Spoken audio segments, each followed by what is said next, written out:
오늘 말씀의 제목은 뭐죠? 네. 청년아 일어나라, 이 제목으로 같이 말씀의 은혜를 받고자 합니다. 오늘 일부 예배 때 여러분 많이 오셔갖고요. 예, 은혜 많이 받고 가셨고요.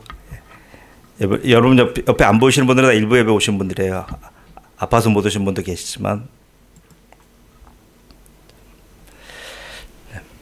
자, 예수님은 공생애를 통하여 총 3명의 죽은 자를 살리셨습니다.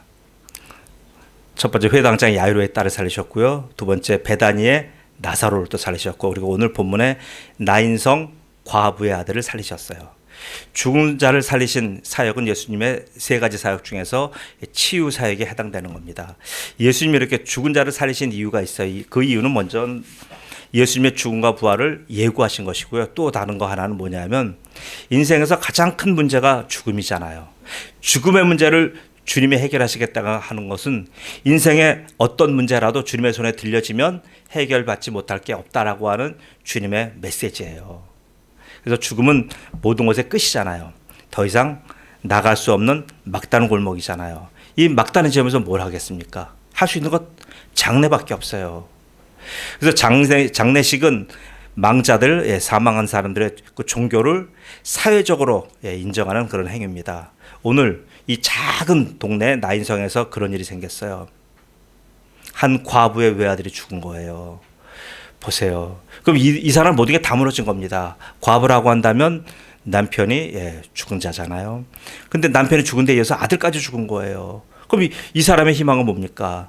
남편 없는 그 과부에게 외아들은 그의 전부였잖아요. 자신 인생의 모든 것이 어느 날 하루아침에 다 날아갔습니다. 그렇게 믿고 의지하던 아들이 어느 날 갑자기 그래 죽었어요. 그 과부에게 하늘이 무너지고 땅이 꺼지는 그런 슬픔과 탄식이 이렇게 도래한 겁니다. 얼마나 애가 닳고 서럽든지 온 동네 사람들이 나서서 그의 장례식을 도와줘. 왜요? 장례식 치를 힘도 없잖아요. 홀로 서 있는 여인이 어떻게 이 장례식을 치겠습니까? 그래서 그 장례 행렬이 오늘 작은 나인성 동네를 떠나서 무덤으로 이렇게 향합니다. 긴 장례 행렬이 계속됩니다. 근데 예수님 무슨 연고이신지 예수님은 거꾸로 이 나인성을 향하여 제자들과 함께 그렇게 향하여 가고 있습니다. 이 성격이 전혀 다른 두 무리가 이 성문 근처에서 만납니다. 장례 행렬과 예수님의 전도 행렬이에요. 근데 평범한 이런 모임에서 오늘 갑자기 어떤 해프닝이 생겼어요. 뭡니까? 한 여인이 얼마나 비통함에 빠졌는지, 얼마나 애곡하는지 모든 사람들이 다 그 여인을 주시할 정도가 되었습니다. 예수님의 제자들도 다 그 여인을 쳐다보고 예수님조차도 그 여인의 울음과 애곡에 예수님의 눈길이 가 닿는 거예요. 그래서 예수님은 얼마나 그 여인의 아픔이 절절했던지 그 예수님을 통하여 누가복음의 저자 누가가 기록하기를 예수님이 어떤 마음이 되었는지 전하고 있어요. 불쌍히 여기사, 예수님이 그 여인을 보고 불쌍히 여기사 했어요. 불쌍히 여긴 것은 우리가 단지 우리 식으로 생각하는 동정 정도가 아니고요. 어떤 정도냐면 그 슬픔이 나의 슬픔이 돼갖고요. 뼛속 깊숙이 슬픔이 온 거예요. 마치 이걸 원문으로 보면 어떻게 되냐면 창자가 끊어질 정도의 아픔, 창자가 환장한다는 거 할 정도로 뒤틀려서 오는 아픔을 가지고 불쌍히 여기사라고 표현하는 거예요. 예수님이 그렇게 느끼신 거예요. 얼마나 이 여인이 불쌍해 보였는지. 그래서 예수님의 가슴은 다 눈바닥처럼 갈라지고요. 예수님의 마음은 창자가 뒤틀리듯 이렇게 아파진 겁니다. 그래서 예수님은 더 이상 그 장례 행렬을 외면하고 옆으로 갈 수가 없는 상황이 된 거예요. 예수님은 왜? 저 여인의 아픔, 내가 오늘 외면하고 그냥 가면 저 여인은 앞으로 어떻게 될 것인가 라고 하는 그 여인에 대한 아픈 마음이 예수님한테 있었던 거예요. 근데 여인은 보세요. 모든 걸 다 포기한 사람이고 예수님은 예수님의 복음을 전하려 땅에 오신 분이고 그 두 분의 행렬이 이렇게 비껴갑니다. 그런데 갑자기 해프닝이 생겼어요. 예수님이 그 장례 행렬 속에 뛰어드신 거예요. 장례 행렬을 뛰어들어서 장례 행렬을 막아요. 이게 뭡니까? 이런 일이 어떻게 있을 수 있습니까? 장례 행렬을 막는다는 것은 이 동양 우리 특히 유교 사회에서는 이거는 굉장히 용납하지 못할 폭거잖아요. 어떻게 죽음으로 가는 행렬을 누가 막아 세웁니까? 이거는 나라님도 이렇게 못하는 거예요. 임금님도 영웅도 이런 걸 못해요. 무덤으로 가는 행렬을 누가 뛰어들어서 감히 막습니까? 미친 게 아니고는 이렇게 할 수가 없는 거예요. 근데 그런 행동을 하는 예수님을 오늘 누가복음의 저자 누가는 어떻게 봅니까? 아, 저분이 이렇게 할 수 있다라고 하면서 예수님을 뭐라고 표현하냐면 바로 주님이라고 표현하는 거예요. 퀴리오스라고 표현해요. 아, 온 땅의 주인이신 저분은 할 수 있다. 그런 시각이 바로 뭡니까? 이는 만물이 주에게서 나오고 만물이 주로 말미암고 만물이 주에게로 돌아감이라고 하는 로마서 11장 말씀과 같은 것을 연상시키는 거예요. 모든 것의 주인이신 예수님이 할 수 있다라고 누가복음은 그렇게 고백한 겁니다. 그래서 그 누가가 고백한 예수님은 바로 창조주 예수님, 바로 생명주 예수님이 심판주 예수님인 거예요. 그래서 예수님은 저 죽음의 잔치, 그 당사자들을 다 거기서 예수님이 골고루 그 짧은 시간에 다 골고루 터치하셔요. 자, 장례 행렬의 세 당사자는 뭡니까? 첫 번째 그 호곡하는 여인이에요. 여인에게 뭐라 그랬어요? 예수님은 아주 간명하게 울지 마라. 이것은 명령이지만 얼마나 그 아픔을 같이 하며 아픔을 나누며 그 여인을 위로하고 동정하는 그것 아니겠습니까? 그러면서 울지 마라 그렇게 말씀하셨고, 그 다음에 또 하나 예수님이 아주 이상한 행동을 취해요. 그 관을 든 사람들이 있을 거 아니에요. 운구위원들이 있는데 바로 그 사람들 제치고 관을 딱 잡아갖고 거기다 정지시켜요. 여기 관은 달라요. 우리 관은 육각형으로 전부 다 밀봉이 돼 있잖아요. 한국의 관은. 이 지금 유대의 관은 어떠냐면 위에가 오픈돼 있어요. 시신이 그대로 그냥 돌돌돌돌돌 이렇게 제 세마포에 쌓여갖고요. 그 과기가 들어 있는 거예요. 그 관을 예수님이 딱 손잡고 스탑시킨 거예요. 그러니까 그 관을 같이 운구하던 분들은 깜짝 놀라잖아요. 어쩌질 못하잖아요. 두 당사자한테. 세 번째는 누구한테 하냐면 또 관 안에 있는 사람한테 명령하시는 거예요. 여인, 관 안에 있는 사람. 관 안에 있는 사람은 뭐라 그래요?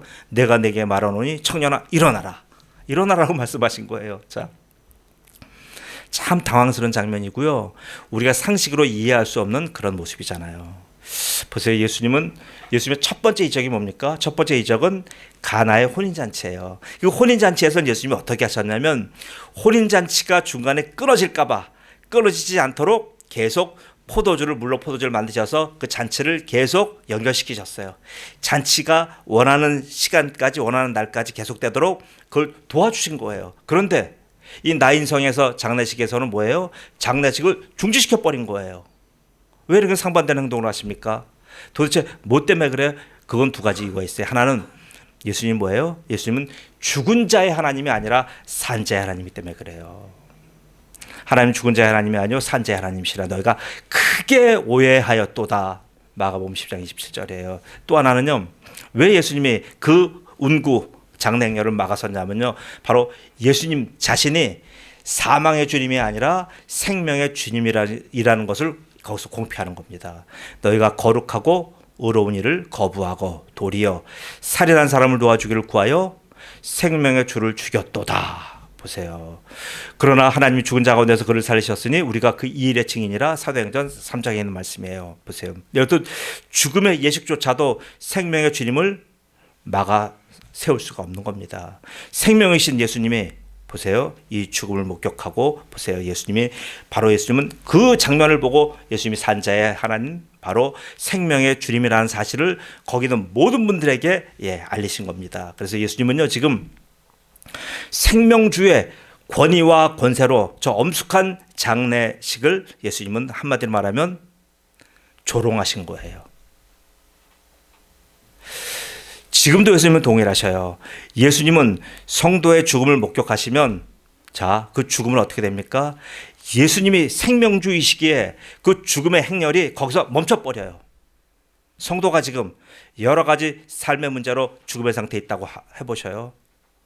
죽을 것 같은 아픔, 많은 분들 자살하시잖아요. OECD에서 자살률이 한국이 1위랍니다. 그렇게 많은 분들 자살하는데 바로 예수님을 만나면 예수님이 그 자살을 거기서 중지시켜버려요. 근데 예수님을 만나지 못하니까 바로 자살하는 거예요. 자, 그래서 예수님은요 그 죽음의 행렬을 정면으로 가로막고 뭐라 그러셔요? 청년아 내가 네게 말하노니 일어나라 라고 명령하시는 거예요. 이렇게 많은 자살하는 분들 한 해 5만 명 넘는 분들이 자살한다고 하는데 공식적으로 이런 분들이 예수님을 만나면 예수님이 거기서 청년아 일어나라 라고 얘기할 거 아니에요. 세상 어느 종교가 어떤 신이 이런 일을 행하였습니까? 없어요. 왜요? 세상 모든 종교가 왜 이렇게 죽음 앞에서 야 멈춰라 일어나라 왜 못하는지 아십니까? 세상 모든 종교는요 죽음 앞에 굴복하기 때문에 그래요. 오히려 죽음을 찬미하거나 죽음을 아부해요. 세상 모든 종교는 그래요. 왜냐하면 저들에겐 생명의 권세가 없기 때문에 그래요. 다른 종교 생명의 권세가 없기 때문에 죽음 앞에 벌벌벌 떨어요. 예수님은요 하늘과 땅의 권세를 가지신 유일한 분입니다. 믿으십니까? 예수께서 나와 말씀하여 이르시되 하늘과 땅의 모든 것을 내게 주셨으니 마태복음 28장 28장 말씀이에요. 저는 오늘 이 본문 말씀을 통하여 드러내신 예수님의 이 죽음에 대한 분노를 같이 함께 우리가 나누고자 합니다. 본문에 오늘 예수님은 분노하시는 주님이셔요. 왜 분노하셨습니까? 무엇 때문에 분노하셨습니까? 오늘 예수님이 특별히 오늘 이 청년주의를 맞아요. 우리 젊은이들. 젊은이는 뭡니까? 생물학적으로 젊은 사람도 젊은이고 여기 계신 모든 분도 젊은이에요. 왜요? 생물학적으로 젊은 분은 출생부터 따져서 가장 젊은 분이고 연장자들은 뭐예요? 죽음으로 따지면 지금이 가장 젊을 때잖아요. 지금보다 젊을 때가 어디 있어요? 앞으로 사시면서 지금이 가장 젊을 때. 그래서 우리 모두 여기 계신 분들은 다 젊은인 거예요. 모든 젊은이들에게 오늘 말씀을 전합니다. 자, 오늘 본 말씀은 예수님의 분노예요. 예수님 분노하셨어요. 예수님 우리에게 구원을 주시는 사랑의 하나님만은 아니에요. 분노하시는 하나님이에요. 자, 무엇 때문에 분노하셨습니까? 예수님은 첫 번째 영원한 사망에 대해서 분노하셨어요. 영원한 사망. 사망은 너의 승리가 어디 있느냐? 사망은 너의 쏘는 것이 어디 있느냐? 고린도전서 15장에 이렇게 말씀하시는 거예요. 예수님은요. 무엇 때문에 분노하십니까? 어떤 사람의 죄악과 어떤 사람의 범죄 아니요. 그게 아니에요. 그런 차원이 아니에요. 예수님은요. 사망 권세 앞에서 분노하시는 분이에요. 예수님은 사망을 미워하셔요. 이는 사망이 뭡니까? 하나님의 뜻이 아니기 때문에 그래요. 사망은 죄의 싹이고 사탄이 가져온 거예요. 그래서 사망은 여러분 당연한 거 아니에요. 사망은요. 하나님의 뜻에 반한 것이고 하나님의 법칙을 거부한 아주 부자연스러운 거예요. 그러나 세상과 인생은 어떻게 봅니까? 죽음을 너무나도 당연하고 자연스럽게 받아들이잖아요. 그러나 예수님과 성경은 이 죽음을 당연한 것으로 받아들이지 않아요. 이게 차이가 나는 거예요. 여러분 기독교와 세상의 종교, 세상 문화가 뭐가 이게 차이 나는 거예요. 그래서 모든 인생들에게 있어서 죽는다? 이건 마땅한 귀결이 아닌 거예요. 이거 아니에요. 죽음은 지극히 부적절한 겁니다. 그래서 예수님은 저 청년의 사망을 이렇게 황망하게 지금 사람들이 이해할 수 없는 태도를 취하면서 가로막은 거예요. 자, 예수님이 저 죽음의 행렬을 가로막음으로 인하여 예수님은 영원한 사망의 권세를 오늘 아니다 이렇게 고발하신 겁니다. 이런 것 사망을 갖고 우리 인생들을 조롱하고 인생들을 놀리는 사탄을 고발하신 겁니다. 그 걸음이 바로 예수님의 공생애예요. 예수님이 땅에 오실 필요가 없지만 예수님의 공생애 바로 그것을 보여주신 겁니다. 보세요. 죄를 짓는 자는 마귀에게 속하나니 마귀는 처음부터 범죄함이라 하나님의 아들이 나타나신 것은 마귀를 멸하려 하심이라. 요한일서 3장 8절이에요. 이걸 어디서 증명했어요? 십자가와 부활에서 증명하셨잖아요. 자, 두 번째 예수님 분노하셔서 뭐에 대해 분노하십니까? 첫째는 영원한 사망에서 분노하시고 두 번째는 이 땅 우리가 살아가는 이 세상에서의 만연된 사망에 대해서 예수님은 분노하셨어요. 이 땅의 사망 것에 대해서 예수님 분노하셨다는 얘기예요. 여러분 지금 많은 사람들은요 사망 상태에 빠져 있어요. 여러분에게 묻겠습니다. 혹시라도 내가 구원받지 못했다고 하는 영적인 사망 상태에 빠진 건 아닌지 한번 돌아보시기 바랍니다. 아니면 세상 살이가 너무나 힘들어서 포기하고 싶고 좌절되고 하는 이런 정신적인 사망 상태가 혹시 아닌지 한번 여러분 점검해 보시기 바랍니다. 또 하나 나는 소원도 없고 꿈도 없고 뭐 하고 싶은 것도 없고 어떤 도전 의식조차 없는 심리적인 자포자기의 사망 상태가 혹시 아닌지 여러분 자신을 한번 돌아보시기 바랍니다. 무엇해도 자신감이 없고 확신이 없고요. 열등감에 사로잡혀서 혹시 자신을 스스로 갉아먹고 있지 않은지는 한번 여러분 돌아보시기 바랍니다. 우리는 비교를 하고 하는 그런 나라에 살고 있잖아요. 늘 비교하잖아요. 누구와의 비교를 통해서 항상 우리는 어떻게 돼요? 자기한테 부정적인 꼬리표를 갖다 붙이잖아요. 상품명 부정적인 것을 갖다 붙여요. 나는 못한다. 나는 바보다. 이런 거 딱 갖다 붙여요. 여러분, 자신을 스스로 믿지 못하는 그런 신뢰 부재와 확신의 부재 속에서 혹시 무기력한 상태로 그렇게 끌려다니며 살고 있지 않은지 한번 돌아보시기 바랍니다. 만약 그렇다고 한다면 여러분이 이미 육체적인 생물학적인 생명은 이 땅에 있을지 몰라도 이미 우리의 내적인 생명 상태는 이미 죽은 사람과 방불합니다. 똑같다는 얘기예요. 만약에 제가 말씀드린 여러 가지 상태가 여러분의 속에서 하나라도 만약 내적인 사망 상태가 발견된다고 한다면 여러분은 정말 오늘 이 자리에 잘 오신 거예요. 내가 사망 상태가 발견돼도 불구하고 주님을 떠나서 세상에 있다고 한다면 그분은 문제가 있는 거예요. 왜요? 사망을 멸하신 분은 예수님밖에 없기 때문에요. 그래서 오늘 바로 전 나인성 청년의 부활 사건에서 바로 이게 증명된 거잖아요. 예수님은 사망을 미워하시고 사망 권세를 미워하시는 거예요. 왜요? 사망과 생명은 공존할 수 없기 때문에 그래요. 그래서 항상 우리 유교사회도 그랬잖아요. 양택, 사람이 살아가는 양택과 죽은 자들이 살아가는 음택이 항상 구별되잖아요. 사망과 생명은 공존할 수가 없는 거예요.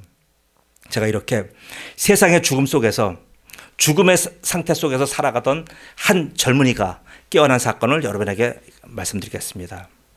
지금 2025년이고 2020년 미국의 슈퍼볼 대회에서 일어났던 일입니다. 슈퍼볼은 아시잖아요. 슈퍼볼은 미식 축구 프로풋볼의 최종 경기입니다. 곧 미국에서 각 리그 두 가지 리그가 있어요. 하나 내셔널 리그가 있고 아메리칸 리그가 있어요. 거기서 많은 시합을 거쳐서 최종 우승한 팀이 있어요. A팀, B팀이 그들이 2월달에 미국 남부 추운 북부에서 못하고요. 조건이 따뜻한 남부에서 그다음에 그 경기장이 어느 정도로 커야 되냐면요. 최하 7만 명 이상이 모이는 경기장만 슈퍼볼을 할 수가 있어요. 거기 모여서 시합을 하는 거예요. 내셔널 리그 팀과 아메리칸 리그 우승팀이 2020년 거기서 시합을 해요. 근데 그때 어느 팀이 이제 우승했겠죠. 우승해서 뭐 끝났지만 근데 항상 그 경기장에는 특별한 아주 이 이벤트가 하나 있어요. 그 이벤트는 뭐냐면요. 그 주위에 쭉 이제 많은 광고판이 돌아가는데 광고판이 아니라 그 큰 대형 전광판에 광고가 떠요. 그 광고가 노출되면 1초에 2억 원이에요. 2억 원. 1초에. 거기에서 30초다, 1분이다 광고를 쓴다면 돈이 얼마예요? 그 2020년에 그 광고판의 주인공은 어디였냐면 바로 기아 모터스였어요. 대한민국에. 기아 자동차가 그 광고 전광판을 완전히 사로잡힌 거예요. 그때 광고판을 딱 띄니까요. 거기 갑자기 그 7만 명이 운집해 있는 그 축구장이 조용해진 거예요. 왜 그러냐면요. 그 광고판에 뜬 사람은 미국의 대통령도 아니고 그 슈퍼볼의 슈퍼스타도 아니에요. 어디 무명에 가까운 한 흑인 그 한 선수가 풋볼 선수가 이렇게 나타나는 거예요. 그 선수가 나타나는데 그 사람들은 너무나 의아하잖아요. 기아 자동차지만. 근데 그 사람이 나타나면서 또 한 장면에는 그 사람의 어릴 때 모습이 나타나는 거예요. 그러니까 한 장면 안에 성인된 풋볼 선수와 그리고 어린아이 그 어린아이의 두 모습이 있어요. 그 사람은 바로 누구냐면 조시 제이콥스라고 하는 사람이에요. 그 사람이 거기 딱 떴어요. 근데 이 성인된 제시 제이콥스가 그 어린아이인 자기 자신에게 얘기를 하는 거예요. 어떤 말을 건넵니까? 거기서 말을 건네는데 야, 내가 너를 참 보고 싶었다. 내가 너 만나면 내가 꼭 해주고 싶은 얘기가 있었어.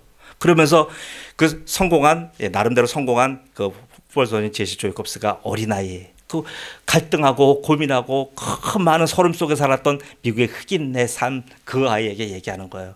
왜 이게 극적이었냐면요. 실제적으로 제시 제이콥스는 노숙자 출신이에요. 아버지 어머니가 중학교 때 이혼을 해갖고요. 아버지가 애들 넷을 데리고 길바닥에서 나와서 사는 거예요. 중학교 때까지 길바닥에서 살았어요. 공원에서 살았어요. 이 집 저 집 전전하며 살았어요. 근데 미국에는 노숙자 가정에 대한 복지 정책이 뭐가 있냐면 학교를 보낼 수 있는 무상으로 보낼 수 있는 그런 혜택이 있습니다. 그래서 그 아버지가 어떻게 돼요?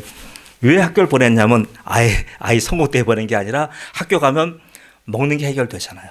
그래서 학교를 보낸 거예요. 근데 학교에서 얘가 거기서 운동을 했습니다. 미식축구를 했는데 키가 작아 118밖에 안 돼요.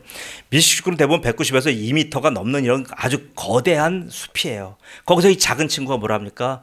거기는 러닝백이 달리는 거라는 거예요. 공을 들고 달리고 야들을 전진하고 이런 거 하는 거예요. 이걸 몸이 빨아서 이 친구가 잘했어요. 그렇게 해서 이 친구가 점점 오클라호마 대학을 가고 대학을 마치고 라스베이거스 그 이 팀에 들어가서 이제 거기서 선수로 이제 일을 합니다. 그러면서 그런데 이 선수의 극적인 자기의 과거를 얘기하면서 얘기하는 거 뭐라고 얘기합니까? 그 자기가 어린아이 자기한테 얘기해요. 야, 너는 너 자신을 믿어. 너 지금 힘들었지만 너 자신을 좀 믿고 너는 강해져야 돼. 누군가가 되기 위해 너는 어떤 사람이 되기 위해서 노력해야 돼. 그러면 언젠가 너는 그렇게 될 수 있어. 성공한 제시 제이콥스가 아직 그 어린아이, 두려워 떨군 노숙자 어린아이한테 얘기하는 거예요. 그러면서 절대 포기하지 마. 그 얘기해 주는 거예요. 자, 근데 그 제시 제이콥스는 바로 주님을 믿는 그런 청년이었어요. 그러니까 그를 그렇게 붙잡아 주신 분이 사망을 이기신 예수님이었던 겁니다. 청년아, 내가 내게 말하는 일어나라라고 말씀하셔서 한 젊은이가 이렇게 우뚝 그 2020년 슈퍼볼의 주인공으로 우뚝 선 겁니다. 진정한 승자는 그 팀의 MVP가 아니라 이 친구가 됐던 거예요. 자, 세 번째입니다. 예수님이 분노하는 세 번째는 사망 권세를 추종하는 이 세대의 문화에 대한 예수님의 분노가 있어요. 우리는요, 어떻습니까? 지금 오늘 이 장례식을 보면 이 장례식에 참여한 분들은 바로 모세의 율법과 격식을 다 따라가는 그 문화에 추종하는 분들이에요. 그럼 뭡니까? 그것은 마땅한 거예요. 그 시대 정신과 시대 풍속을 그대로 따라가는 분들이에요. 누구나가 지켜야 되는 통과 의례를 이들은 잘하고 있어요. 자, 보세요, 여러분. 장례식이라는 걸 한번 생각해 보세요. 장례식이라는 것은 어떤 사회든지 간에요, 어떤 종교든지 간에 그 사회의 의례의 절정이 장례식이에요. 종교마다 그래서 장례식을 최고의 예우로 대우하는 겁니다. 저는 이런 장례식을 볼 때마다 그런 생각이 들어요. 아니, 저렇게 장엄하고 저렇게 돈을 많이 들어 장례식을 할 거면 저 돈 갖고 좀 살아있을 때 좀 더 좀 잘해드리면 얼마나 좋았을까. 왜 죽고 나서 난리야, 이런 생각이 좀 듭니다. 왜 꼭 죽고 나서 저렇게 최고의 의전과 존경을 표현하고 갖은 세리머니를 하는지 모르겠습니다. 그건 왜 그래요? 그 이유는요, 사실 저들의 종교와 저들의 삶 속에는 부활이 없다는 것을 자기들이 증명하는 거예요. 부활이 없는 종교의 성격상 그걸 그렇게 할 수밖에 없는 거예요. 왜요? 생과 사의 갈림길에서, 이 갈래길에서 돌아올 수 없는 영원한 죽음으로 떠났기에 마지막 송별이잖아요. 시신을 앞에 놓고 하는 이별이잖아요. 마지막 송별이게 그렇게 최고의 예우를 하는 겁니다. 그러나 기독교는 안 그래요. 기독교는요, 부활과 천국이 있기에 장례식을 최고의 예전으로 꾸미지 않습니다. 오히려 기독교는 생명을 최고의 가치로 여기기 때문에요, 혼례와 생명 계대와 아이 출산에 대해서 우리 최고로 우리 축하하는 거예요. 그 이유는 뭡니까? 그리스도는 생명이시기 때문입니다. 그 그리스도의 사람인 우리 그리스도인은 바로 그의 생명으로 우리 태어난 자들이에요. 곧 생명의 예수님이 죽음의 무거운 발걸음을 가로막고 우리를 보호해 주시는 겁니다. 자, 그뿐만이 아니에요. 예수님은 세상 문화의 정점인 저 장례 행렬 속으로 직접 뛰어들어서 그것을 바로 정지시켜 버렸습니다. 이거 보세요. 문화. 세상에 지금 우리는 모든 이 세상에 우리는 문화의 지금 산물이에요. 문화 속에 살고 있어요. 그 문화를 뛰어넘어 살아갈 방법이 없어요. 세상 모든 나라마다 모든 시대마다 문화가 다르잖아요. 그 문화에 맞춰서 문화 속에서 호흡하며 살아갈 수밖에 없는 게 우리의 태생적인 한계입니다. 리처드 니버라고 하는 아주 유명한 신학자가 있어요. 그분의 아주 좋은 책 그리스도와 문화라는 책이 있어요. 그건 바로 그리스도와 문화, 이 문화 유형을 5가지로 구분했는데 그리스도와 문화를 이렇게 놓고 볼 때 바로 지금 예수님이 오늘 이 나인성의 장례식에 뛰어들어 그런 행위를 바로 어떻게 우리가 비교할 수 있냐면 문화의 변혁자인 그리스도로 볼 수가 있는 거예요.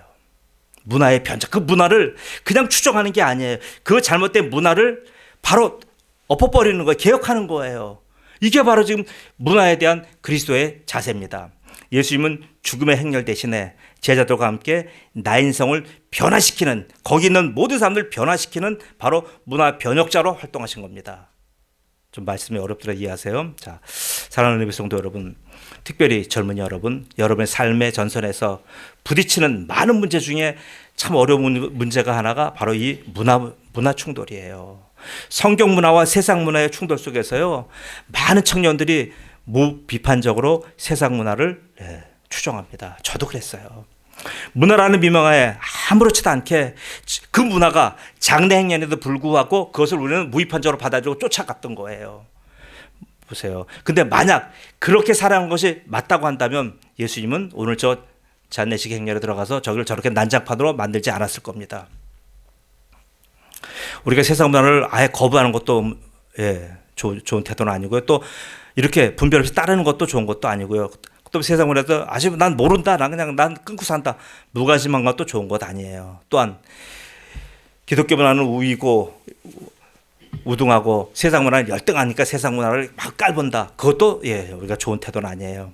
오히려 우리가 취해야 될 거는 뭐냐면 세상 문화를 직시해야 됩니다. 실체를 봐야 돼요. 그리고 문화의 지향성, 그 문화가 가지고 있는 힘, 문화가 가지고 있는 숨은 음모라는 게 있어요. 그걸 봐야 돼요.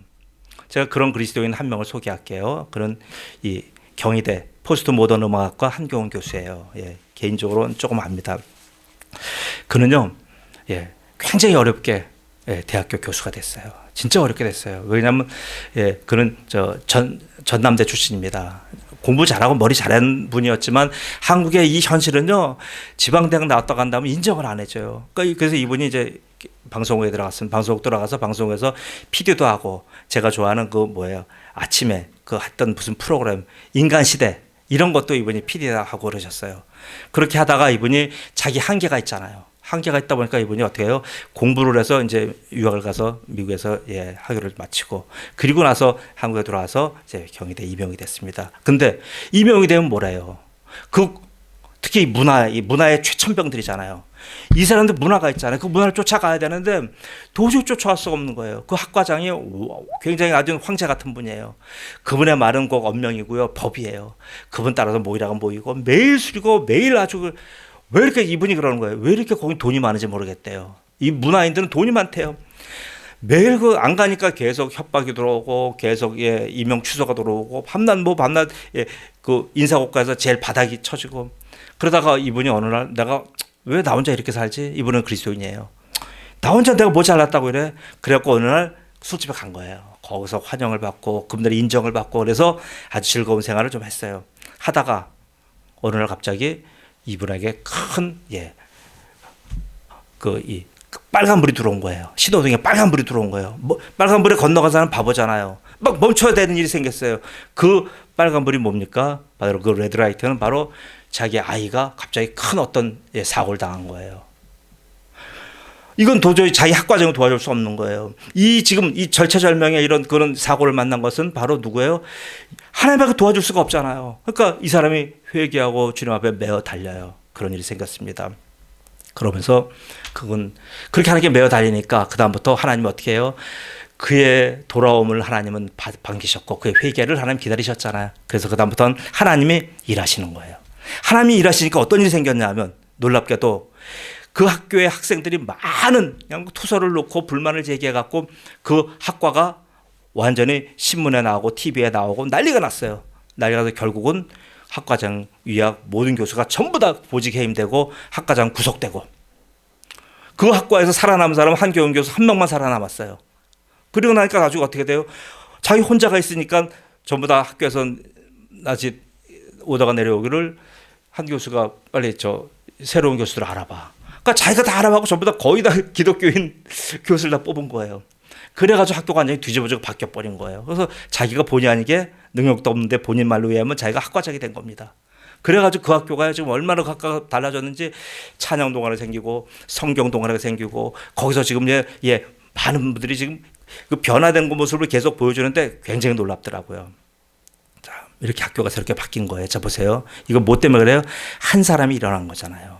한 사람이 죽음에서 일어난 거잖아요. 예수님이 청년아 내가 내게 말하는 일어나라, 그 말씀을 듣고 일어난 거잖아요. 한 사람이 죽음에서 일어나니까 이것이 계기가 되어서요, 지금 한경훈 선교사, 이 사람 선교사 같이 지금 완전히 세상을 지금 바꾸고 있어요. 젊은이들 문화를 바꾸고 있고요, 잠자고 있는 기독 청년들을 지금 깨우고 있어요. 보세요. 그 한 사람이 예수님의 청년아 일어나라는 그 말씀 듣고요, 이렇게 되니까 세상이 변화되는 겁니다. 보세요. 여러분이 지금 삶의 현장과 일터 다 있어요.